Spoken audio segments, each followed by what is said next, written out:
Trust me when I say, if business was easy, everybody would be doing it. Think about that. Everybody would be doing it. If building the perfect holding company is easy, everybody would have done it already. Because the information is there.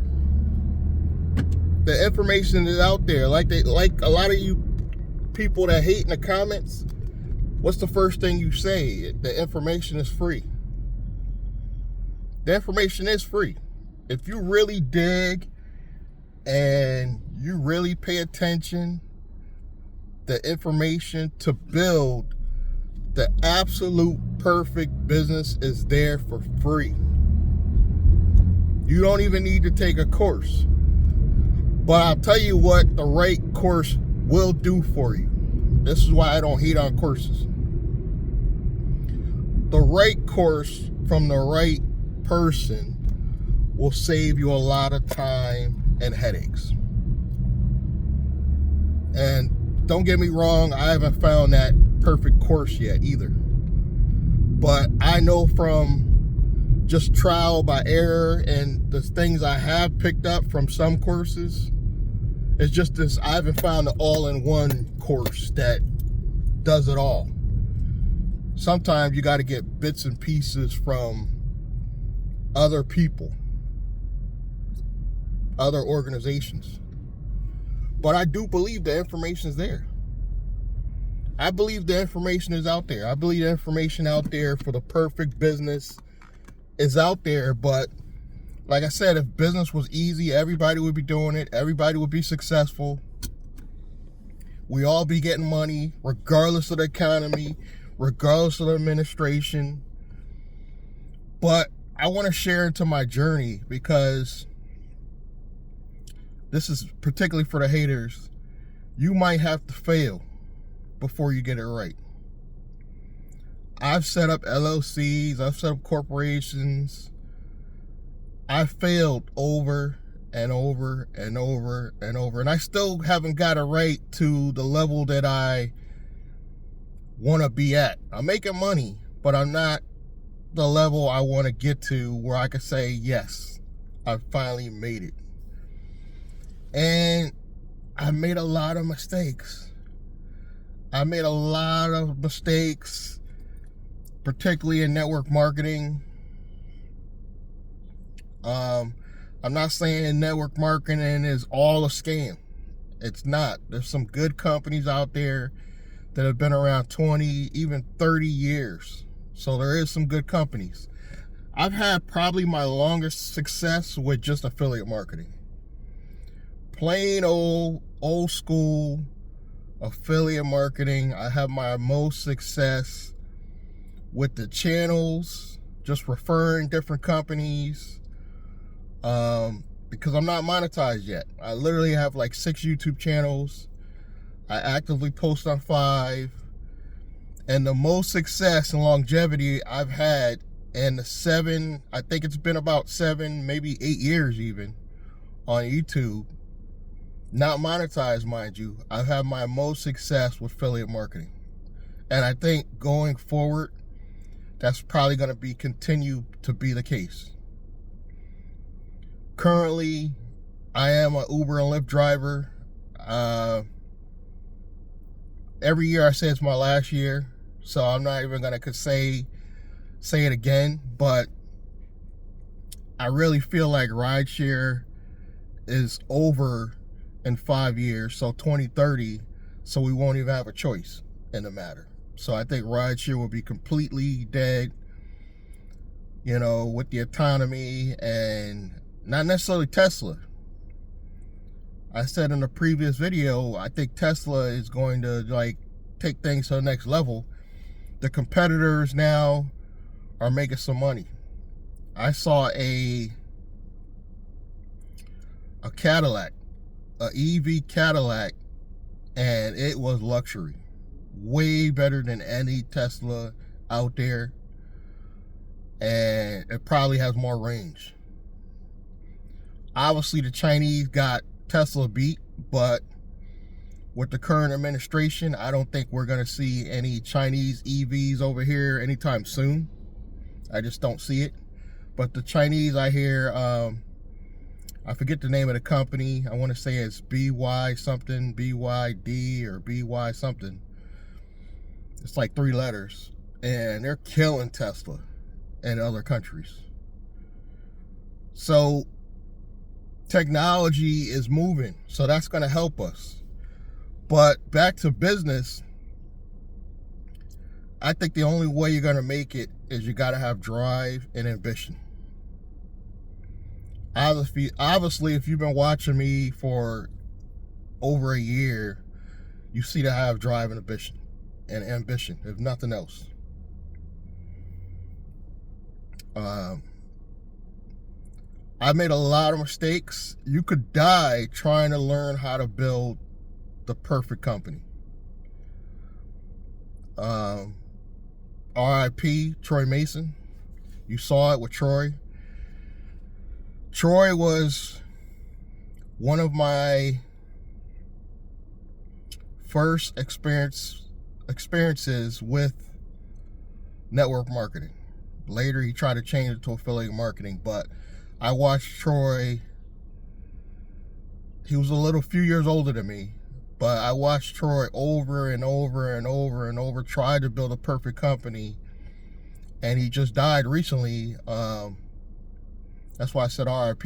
I want to say maybe 2-3 years back. He just died really recently. Trying to build the perfect company and failed over and over and over and over. So you could die trying to build the perfect company, but that's why you got to have the drive. I believe, God willing, if I live long enough, I will achieve this. Only because of one thing: modern AI technology. That is the one key that could keep everybody not only motivated, but it could speed up your process. When I started this journey, there was no AI technology. There was technology moving forward. But all we had is really social media. I knew social media was going to be part of the answer. I knew that. That's why I always stayed on YouTube. You know, all the other platforms, I didn't really have a belief in. Like, to this day, I still don't like Instagram. I just don't. I think it's too hard of an algorithm. And I see how some people game the system and they bought subscribers and they figured out how to game the system with Instagram. I never liked Instagram. I have an Instagram. I have actually more than one, but I don't like it.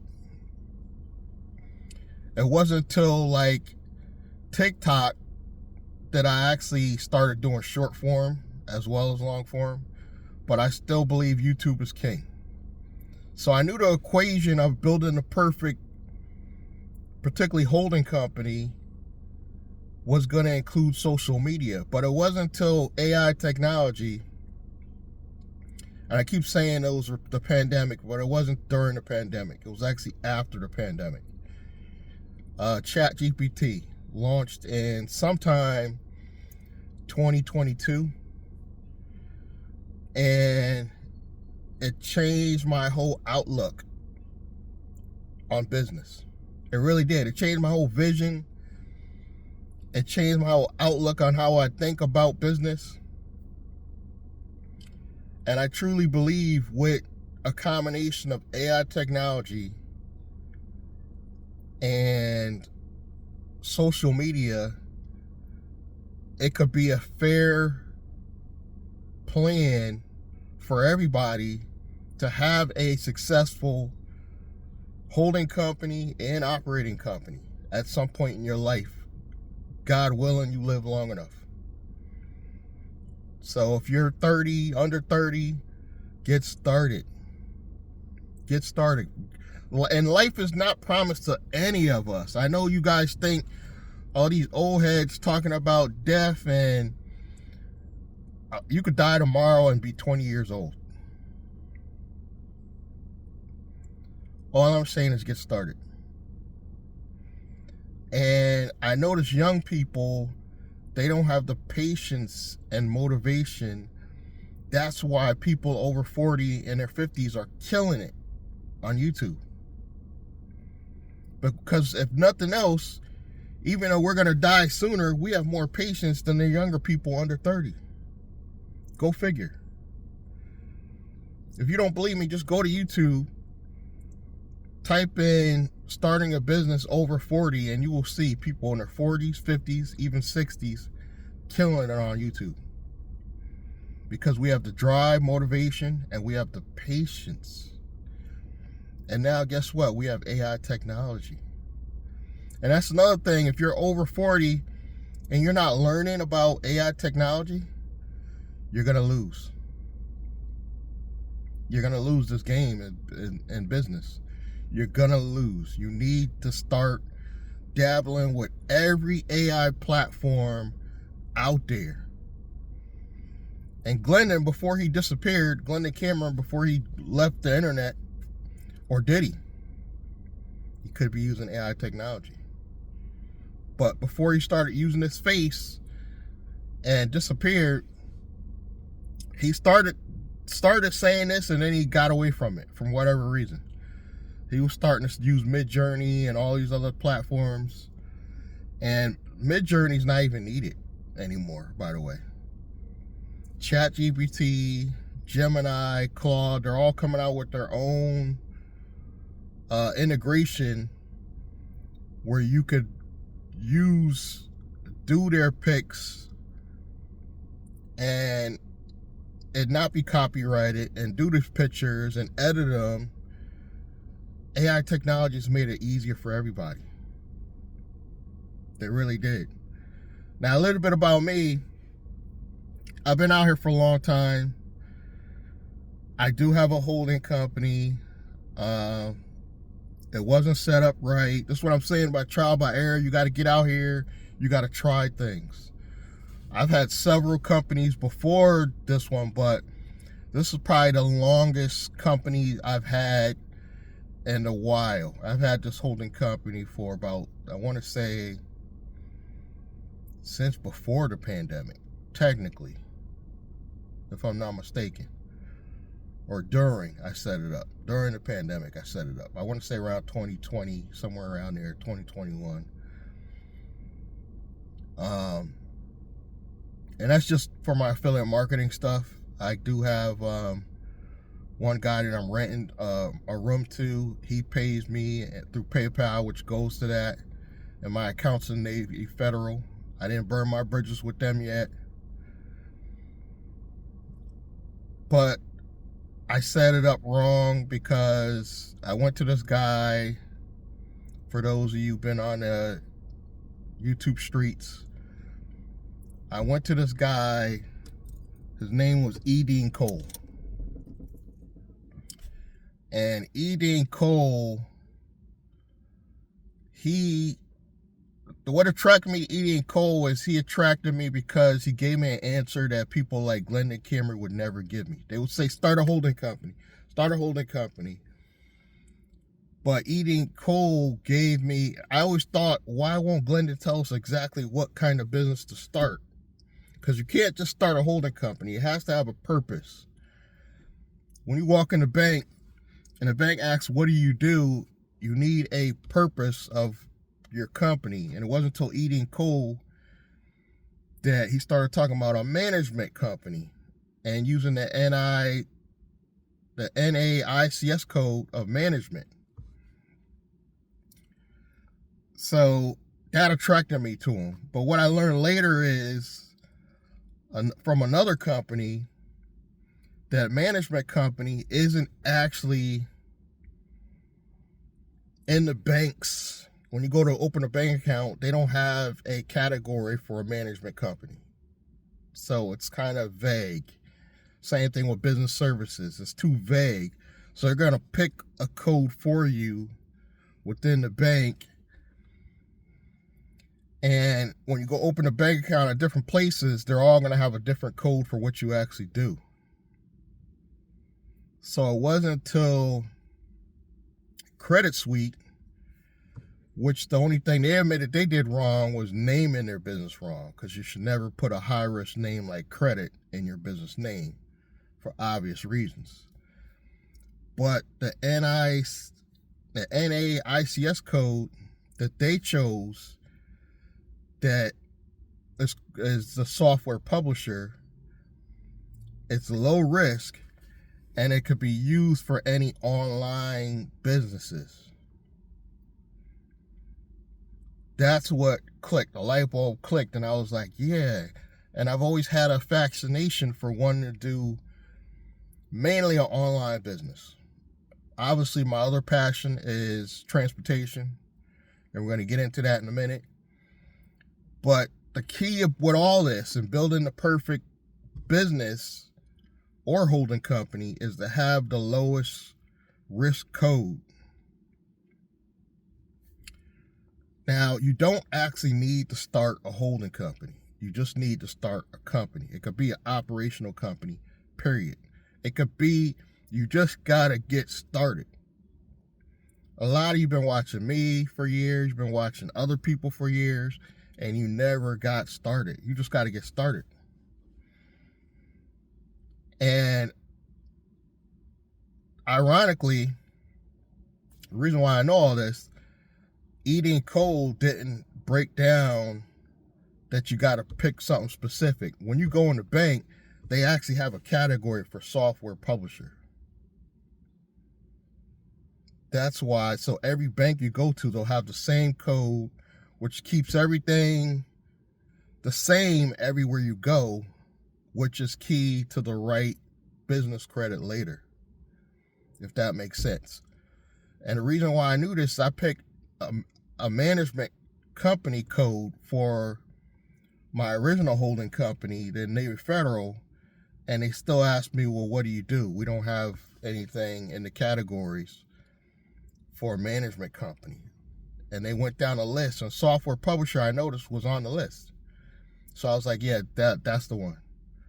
So even though my code is management company, I'm still software publisher and Navy Federal for that account. But if I go somewhere else, they're going to ask me, well, what do you do? If you pick a code that's already on the list and it's low risk, they don't need to ask you, what do you do? And this code could be used for a YouTube channel, media company, actual software technology companies. And I figured out this is the way I need to go. You know, I was going to go with transportation. I was going to keep it a little bit low risk with taxi and delivery, but I realized that could be a division of the main company. This is where the holding company part comes. And I also realized, because my original company's in Wyoming, just keep it in your state. And what I learned later is you're going to get the most credit if you just keep it in your state. You let everybody know you're the business owner. It just makes sense. I was trying to do anonymity in the beginning, and I didn't need to. Listening to all these gurus online, you don't need anonymity till later. Later on, I'll worry about building a holding company that I want to hide my assets. Right now, I just need a company set up, and your first company should set up with the intent that you might sell it later. You might sell it later. And I learned that recently from a guy named Derek Whitehead. All your companies in the beginning should be set up with the intent you might sell it later, because that's going to build you the most corporate and business credit. And according to David Whitehead, it should not technically even be a LLC. If you can afford it, of course, there's nothing wrong with LLCs. It's just a traditional C Corp Inc. is what they prefer when you set up a business that you're going to sell later or get shareholders or go public, they don't like LLCs. Not to go public. It can happen, but they don't prefer those. The LLCs, because it's a good flow through entity, that should be your divisions of the main company. Like, for example, I'm going to set up a new company the right way with the intent to sell it.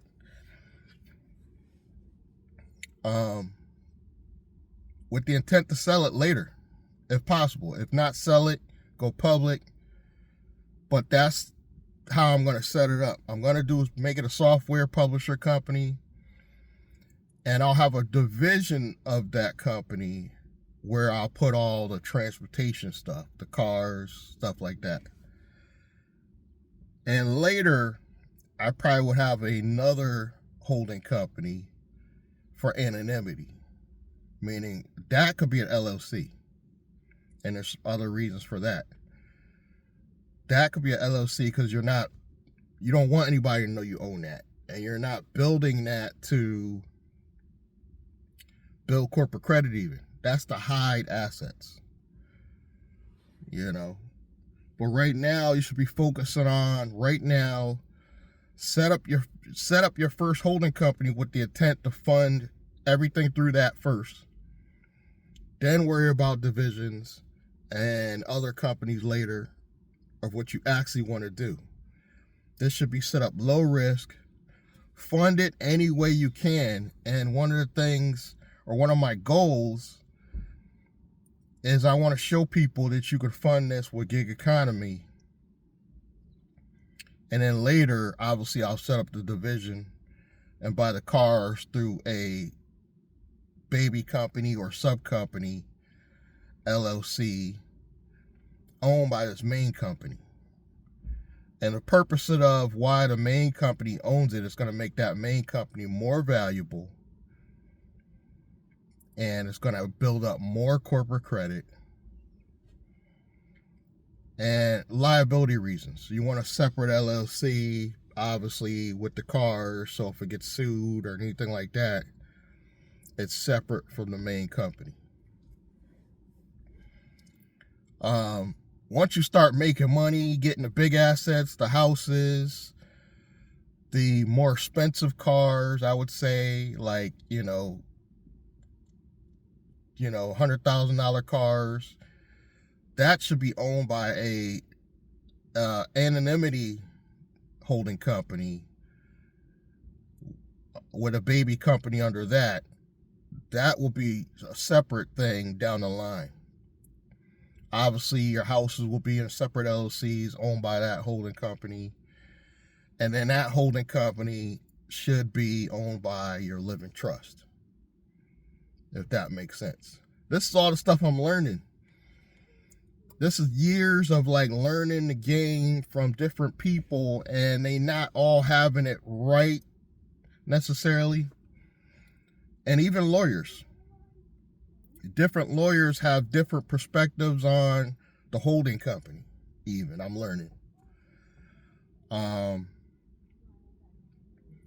Glendon believes that all your holding companies should just be in a state where you live. He doesn't believe in anonymity at all.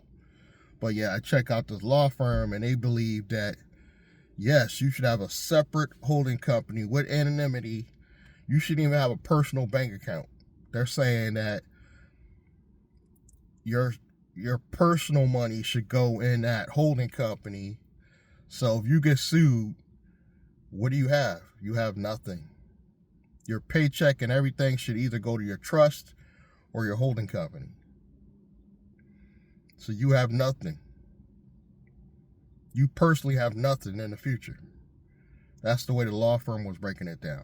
But Glendon just believes you should have your holding company set up in your state, own all your baby companies, take a paycheck in your name.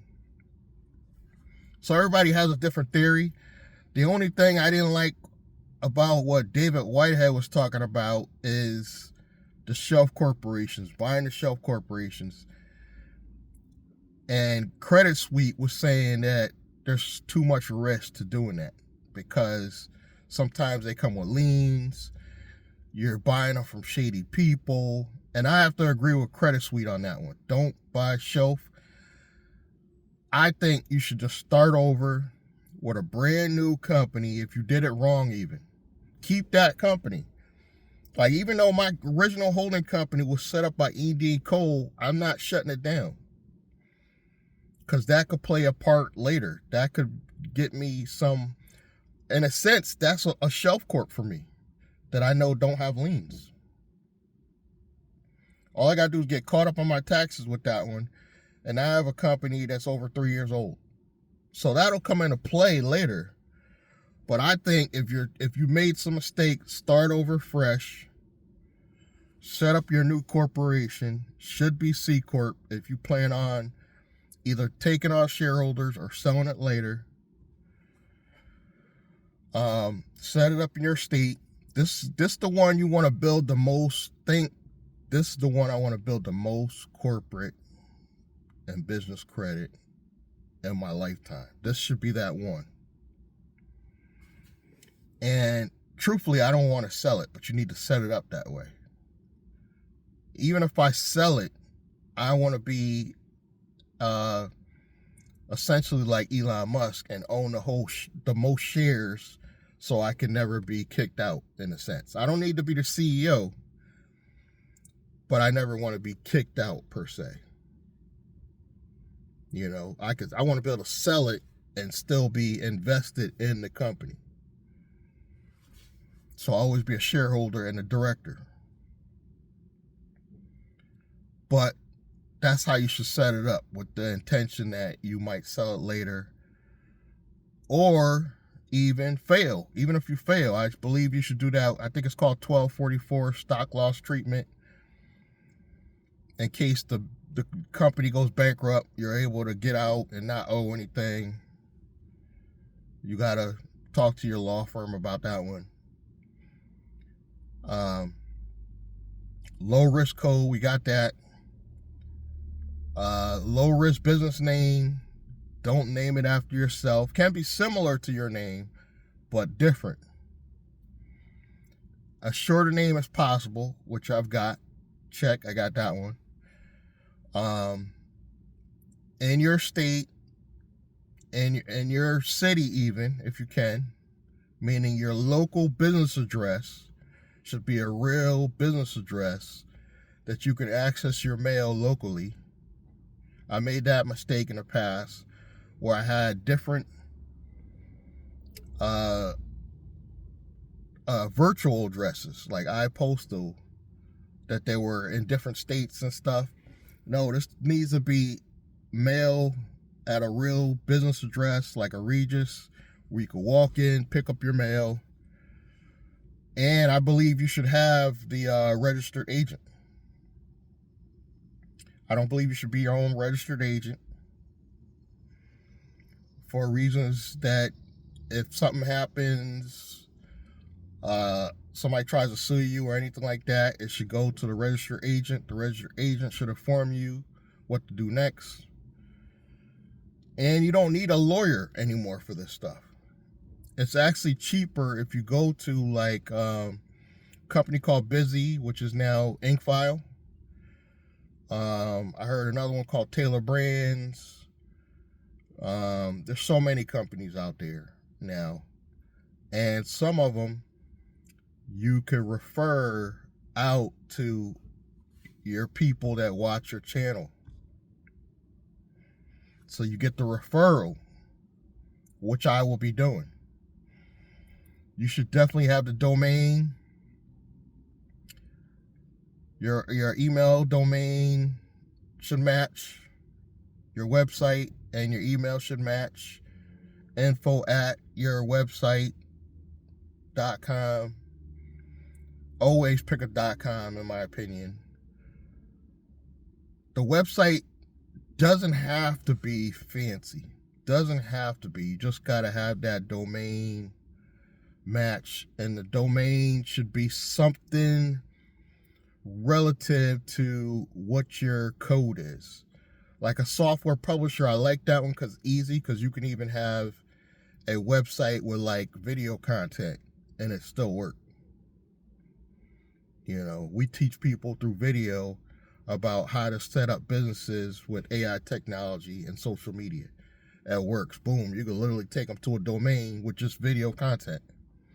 Boom. It works. Now, I believe every business needs to have a 1-800 number. That's just me. Every business should have a 1-800 number. I think it's overkill, but some people think you should have a local number just for listings.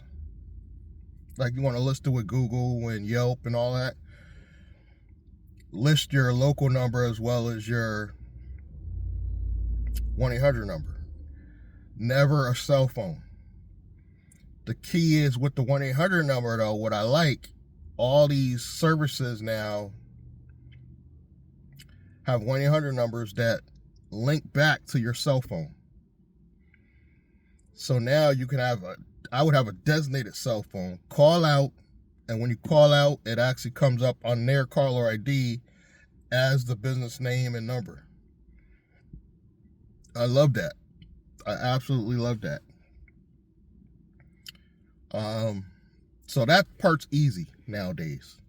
The problem is getting one where you have a number that I notice a lot of times with like Freedom Voice, you're getting too much spam.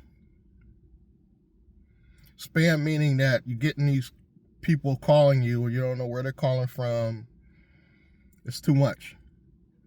This is why I don't want it on my main cell phone. I don't want even the number to link back because you're going to get a lot of people calling you on this number. Because directly to your business, people are going to be calling you. Scammers are going to be calling you. I would have this on a separate cell phone where it just automatically goes to a separate voicemail where you can get back to people later or answer it if it looks really important, rather than having it on your main cell phone. That's just me. Are you going to have to carry around two phones? Not necessarily, because you can have business hours. So your business hours could be 9 to 5, Monday through Friday, period. If they don't call between those times, they don't get you. And then you have that cell phone with you between those times only. And like me, I'm an Uber driver. I'm not going to be picking up the phone all the time. But in between rides, if I see a call looks important, I pick it up. Simple. It can be your same cell phone because you can have it set up where it comes up and you can know, okay, that's a business call or a local or your personal stuff. So it can be the same phone. I'm just saying I prefer not to. I got enough crap and apps on my main phone. What else? You guys should be like writing this down. I'm not an expert, but I'm like saving you time. I'm saving you from having to go get a course because this is all stuff I've made mistakes. I've learned. I made mistakes. I've learned. This is all the stuff I've learned over 7 years. This is how we're going to build the perfect holding company. You can call it an operational company at first because you're going to put all the money you make into this. Now, the key is you got to try to deposit from different, you can't just deposit cash. I learned that mistake. You cannot just deposit cash. You can deposit some cash, but you cannot just deposit cash. In the beginning, I would do a online banking, and I'm going to tell you why. I would do an online banking only because they don't require a certain amount of deposits, like Novo, another referral as well. You can put $50 in to get started. Once you start having deposits in, I would say if you could get it where you could deposit in more than what you pay yourself, that's when you go to a bank. Once you can get once you can scrape up, I would say 3 to 5 grand, go to a tier 1 bank. Chase, Wells Fargo, Bank of America, they're all shady. I'm gonna just keep it real with you. They're all shady, but the tier 1 banks are key into getting a lot of business and corporate credit later. I would do a local credit union that allows you to open business bank accounts, and then a second tier bank, which would be like your M&Ts, your TDs, your TD Bank, your Webster, PNC. I would get as many business bank accounts once you start making serious deposits as possible. And the reason for that is simple. You cannot have all your money in one place. You cannot have all your eggs in one basket. You can't. Something could go wrong, and you don't want to have all your money locked up in, say, Bank of America. I've seen this happen. In the beginning, you don't have a choice. You want to deposit. If you only deposit in 5 grand a month, keep it in the one bank. But I'm saying once you get over, I would say 10 grand or more a month, you definitely want to break that up. The minute I could get over 5 grand a month coming in, I would start breaking that up where it goes to different banks. You know, I already have a good credit union. But I probably would try to look for a local one. Local credit unions will give you more money than you think. And then once you got 10 grand or more, I would start expanding, because a lot of these credit unions are going to give you no doc money, especially if you're in the category that I was talking about, low risk category. You're in the low risk category. Other than Navy Federal, there's other credit unions that will give you, based on stated income. This is why I like software publishers, technology. What are you doing? We're trying to build an app. It takes money. You can go to different ones, get $50,000 from each one, say 5 different credit unions, and all you gotta do is donate some money to a charity, and they allow you to have out-of-state depositing in their state, because a lot of out-of-state credit unions are not going to let you deposit because you're a foreign entity, they consider it. But they let that slide once you donate money or foreign file it in that state. There's nothing wrong with that. It just says you can do business in that state. And now you have a situation where, the only reason why I don't like the foreign file thing, sometimes it takes money, you know, where if you donate to a certain charity, it's like $20, you know, maybe $50 at the most. Foreign file, it requires paperwork and time. So you do, after a while, a couple credit unions, you could rake in easily $50,000 from like 5 or 6 different credit unions, you know, just based on your personal credit. And your personal credit now, they're only looking for, like, I would say now, because the banks are tightening up a little bit, 680. In the past, I would say you only need like 640, 650, but 680. And here's the key about credit. There's technology that will help you repair your credit now. That could be another resource that you can market for your business. I found some online credit repair softwares that they allow you to use it for your own customers. So you can repair your credit. Once it starts working, you go up certain tiers, and they allow you to do it for more and more people. And it uses technology, so that's still under the same code. You're not credit repair. You're a software service that does credit repair. See what I'm saying? And you don't offer that. Like, I wouldn't even advertise I do credit repair. I would have this in your arsenal so that when you're out prospecting for new clients and you'd be like, this is what we do. We help people build the perfect company with software and social media. And when you run across credit problems, because you got to have your personal credit, because the first couple, let's keep it real, the first couple business trade lines are going to be backed by your personal credit.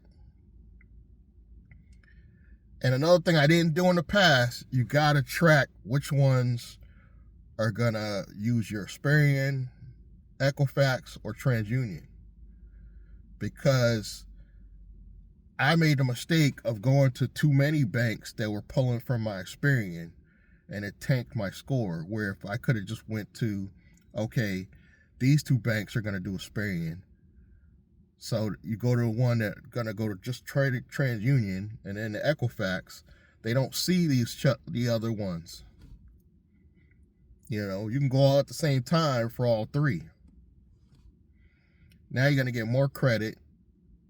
You're going to stop, let those inquiries come off 6 months.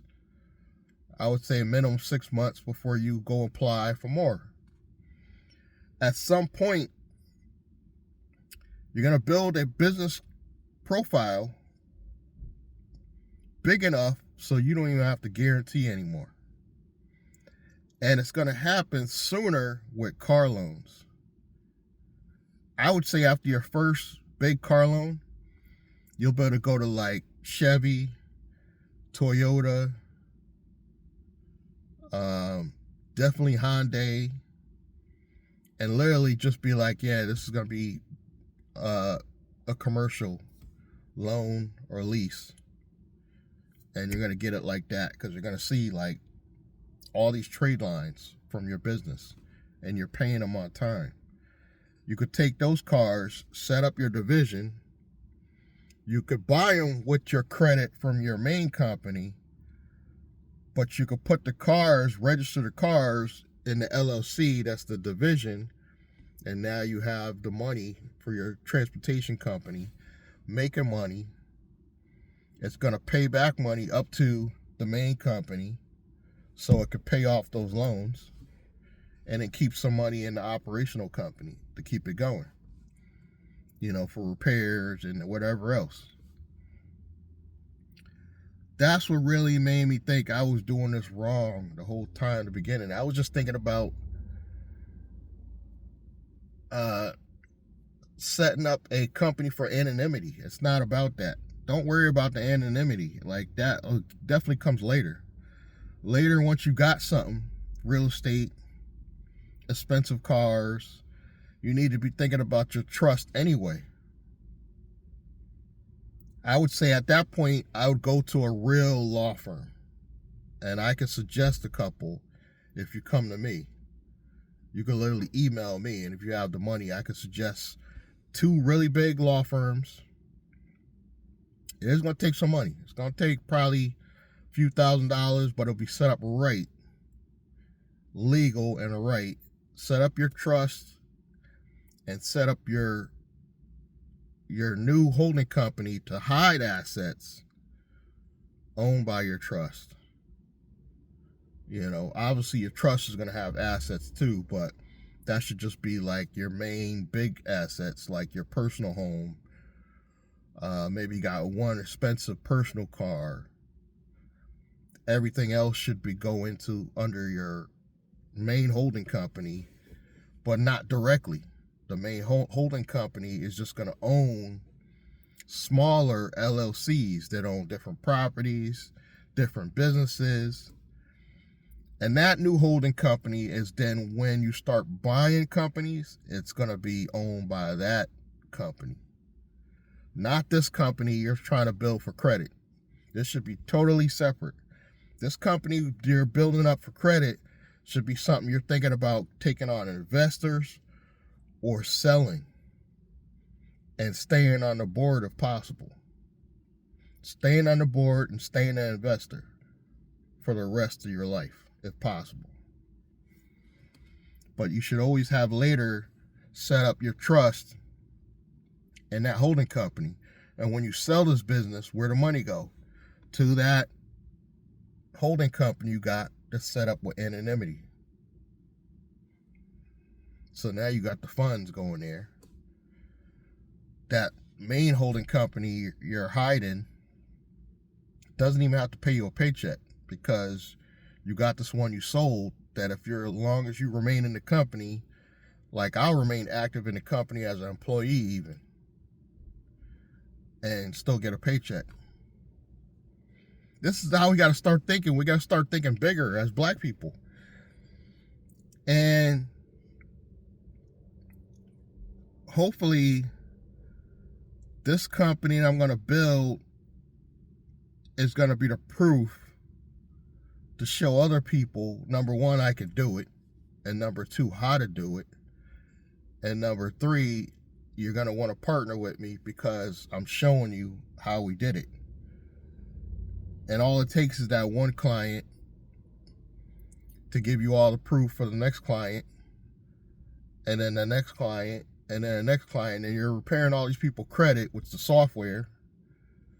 So now it don't even matter if they come in and their credit is a little challenged, because you're clearing up their credit.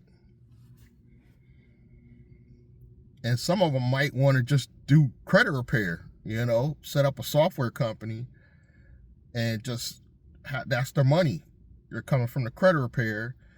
And you know where I thought about this? The credit repair side, how they can get clients.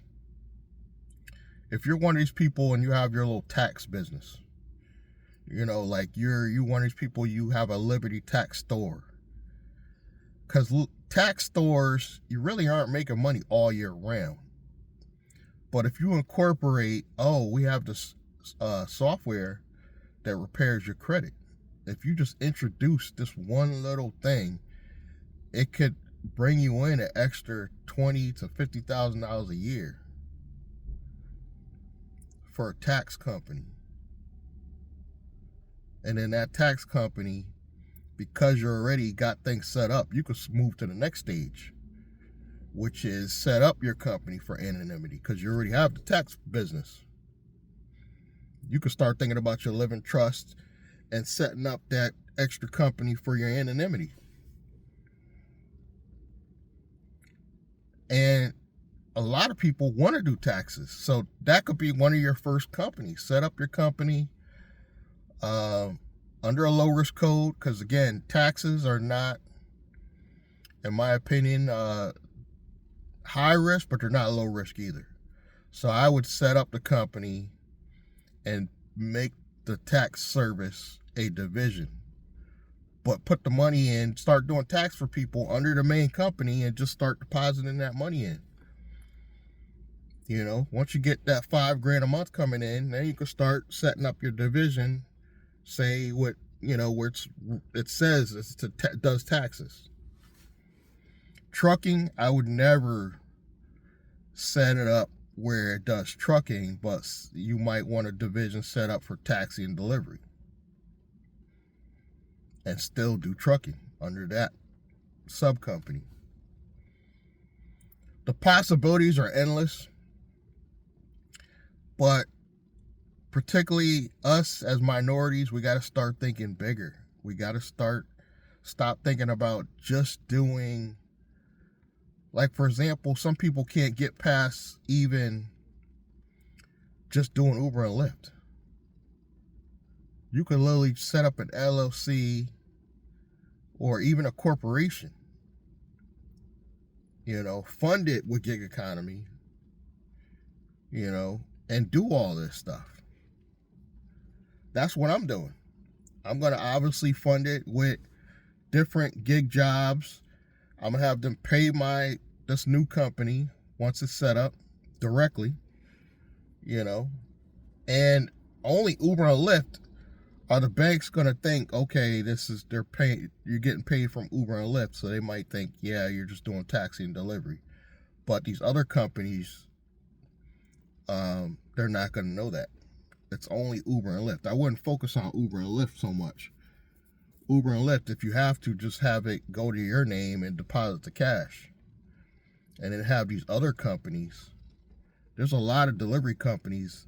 They're not going to know they're delivery companies paying you directly into your main company what they do. You know, you could be like, I offer them a software and they're paying me so much for the software. The bank's not going to know the difference. They're just going to see deposits. Now, you can't just have cash going into the bank. This is what I'm saying. You're going to have to have it where people pay you through different pay systems. PayPal, Venmo, pay into that account. And then the bigger companies are going to deposit the check directly into your business bank account. Once your division for transportation is set up, you know, that's when you can have Uber and Lyft pay into that account directly. You know, it's a rainy day today. This is why I have time to myself to just sit and think about this stuff. Slow rainy day, slow rainy Saturday. And rainy days are starting to be positive, more positive for me for a couple reasons. Yes, it could be considered a dreary day, but for me it's good days because there's no sun glare. And it's the days I really sit and think. You ever just sit and look out the window and see rain coming down? And you'll be like, yeah, I could really think about what I'm going to do for the future. That's what I suggest everybody do on these rainy days. Instead of looking out the window being depressed, think about your next move. Look out the window and think, what could I do? Because going back to school is not an option for a lot of people, especially in your 40s, 50s, 60s. Going back to school isn't going to do nothing for you. Give you a degree that's not going to bring in more money. But starting a business will. I promise you that. Starting a new business could change your life. You know, even a little bit of money I bring in for affiliate marketing, if I really ramp that up, and obviously I'm doing more video to help that process, I literally don't even have to drive. I drive because I like it. I literally drive for Uber and Lyft partly because I like it. Let's be real. I complain about the pay, but a part of me likes to interact with the customers, and I'm an introvert.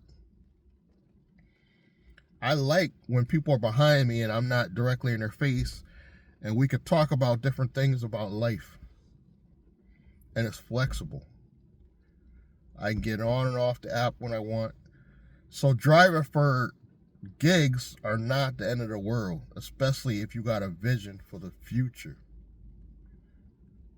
Especially if you got a goal in mind for your future. You're not just thinking about, oh, I just want to drive Uber and Lyft the rest of my life. Number one, you can't. Like I said, it's over 2030. You might have to shift the delivery, but have the delivery companies paying your main company. And last, before I go, the minute you have more than what you would want to pay yourself, cut yourself a check. I know it's going to be double taxation. I know. But there's a reason for it. It's going to help you on the credit building side. Because you have what? Real pay stubs. You can't do gig economy and not have real pay stubs because you don't want them to just think you just do gig economy. Well, how much do you make? Here's my pay stubs. So once you get to the point where you're making enough, cut yourself a check. You know, but make sure you got that in between to cover the taxes. But I say go to like ADP, one of these online companies, cut yourself a check. I did it 1 year. I paid double taxation, but I got a personal tax refund. I put the personal tax refund right back into the business. There's nothing saying you can't do that. You get your money, you put it right back into the business, or you put it into your car or whatever it is you're doing. But I like gig economy because it's a way to guarantee your business is making money. You know, if you really have a side hustle, like if you're a babysitter or a dog walker, have them pay you through Venmo and then have that go to your business bank account. Simple. Whatever side hustle you do, have it go to whatever payment processor you use. And like for me, I got one of my guys that renting a room from me. You know, I call him my roommate, but he's technically kind of like a tenant. I don't own the property. He pays me through PayPal. I have the PayPal money go to my business bank account. You could do that with your new main account. Do that with your new main business account as much as you can. Once you get to, before I go, once you get to about $4 to $5 grand a month, there are companies, and I can give you a list if you email me, that will pay you just on the revenue you're bringing in.